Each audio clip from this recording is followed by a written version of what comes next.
Hello and welcome to my first assignment for strategic planning. My name is Will Reynolds. I'm joined here today with Will Ringsma. Nice to be here.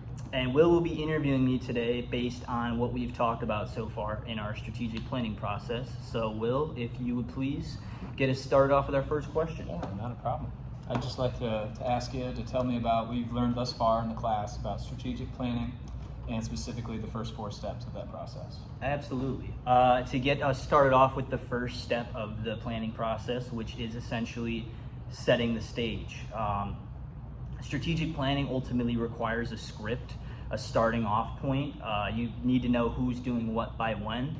Setting the stage actually answers the following questions, like who's going to be involved in this process, what roles are they going to be serving, who are the key decision makers in this process, and ultimately how are we going to go about collecting this data in this environmental assessment that we're going to do. All right. Moving on to the second stage of the strategic planning process is doing your homework.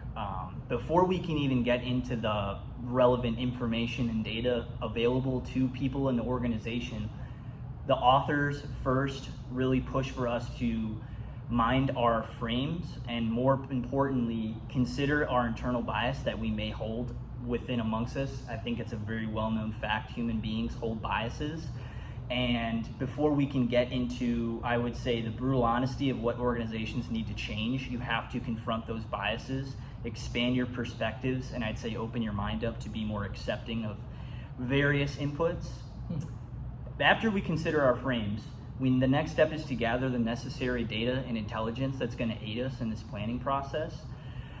The book really recommends using hindsight, insight, and foresight, essentially using information from the past to guide us in our actions presently to give us of a more successful outcome in the future, ultimately using foresight.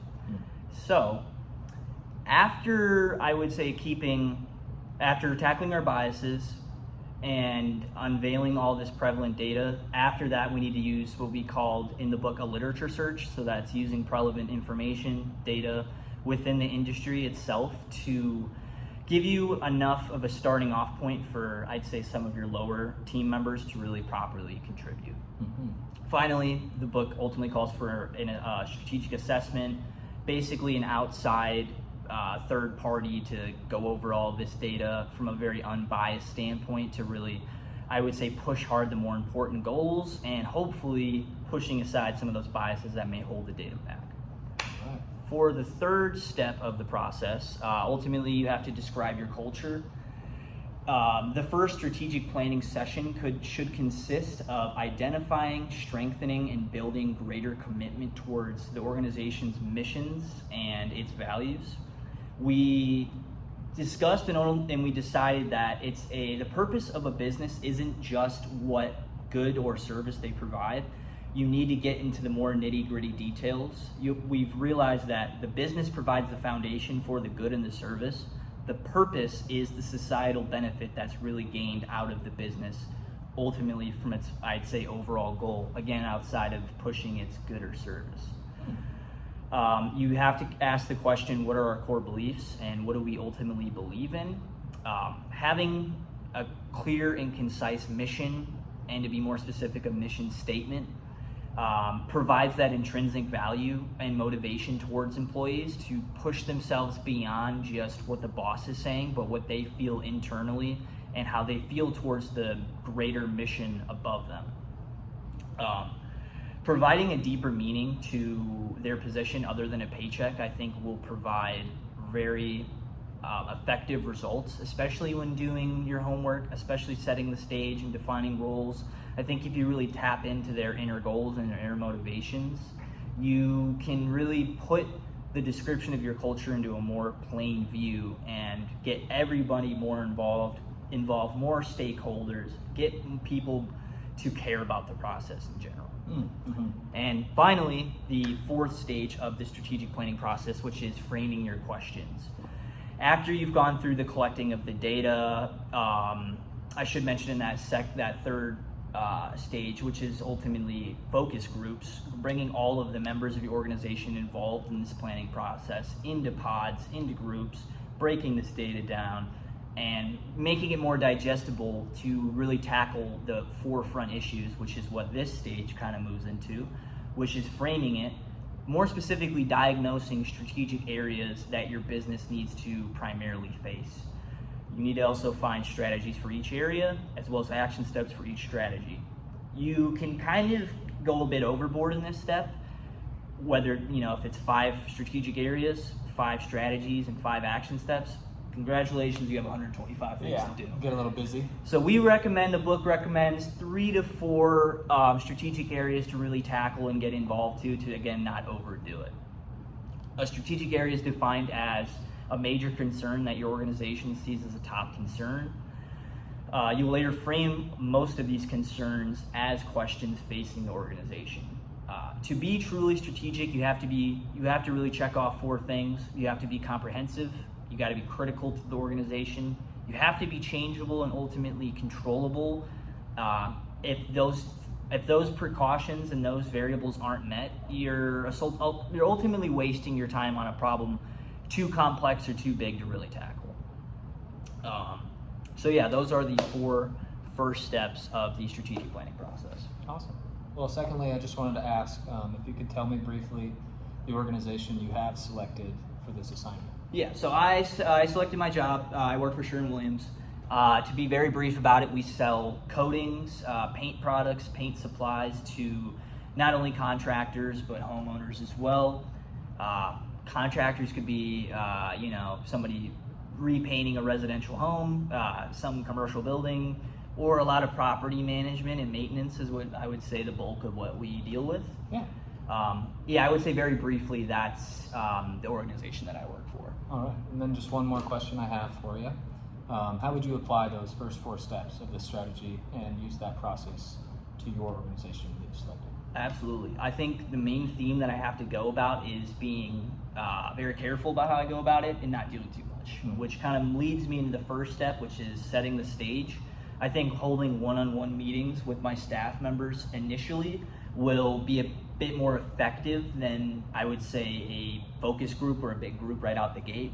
Breaking it down individually, very plainly stating the purpose of this assignment in the planning process, I think is a good entry into, I would say, the first step. Detailed but simple. Exactly. Yeah. They get an idea, but it's not too much where, something's going in and out. Yep.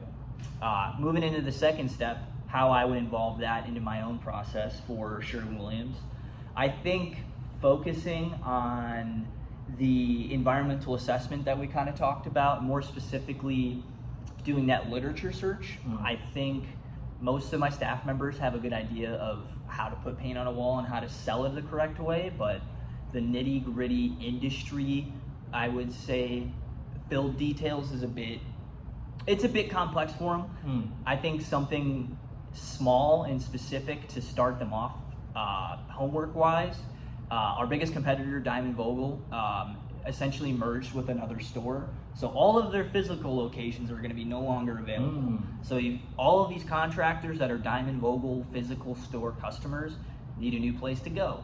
So doing their homework, getting them involved in what they had to offer, what competitive advantages they held over us and their customers is something that we could kind of tackle into a little bit. And I think it's simple enough for them to perform that literature search, do an environmental assessment, and get a better grip on what the landscape really looks like. Awesome. No, thank you so much. That's awesome. Yeah.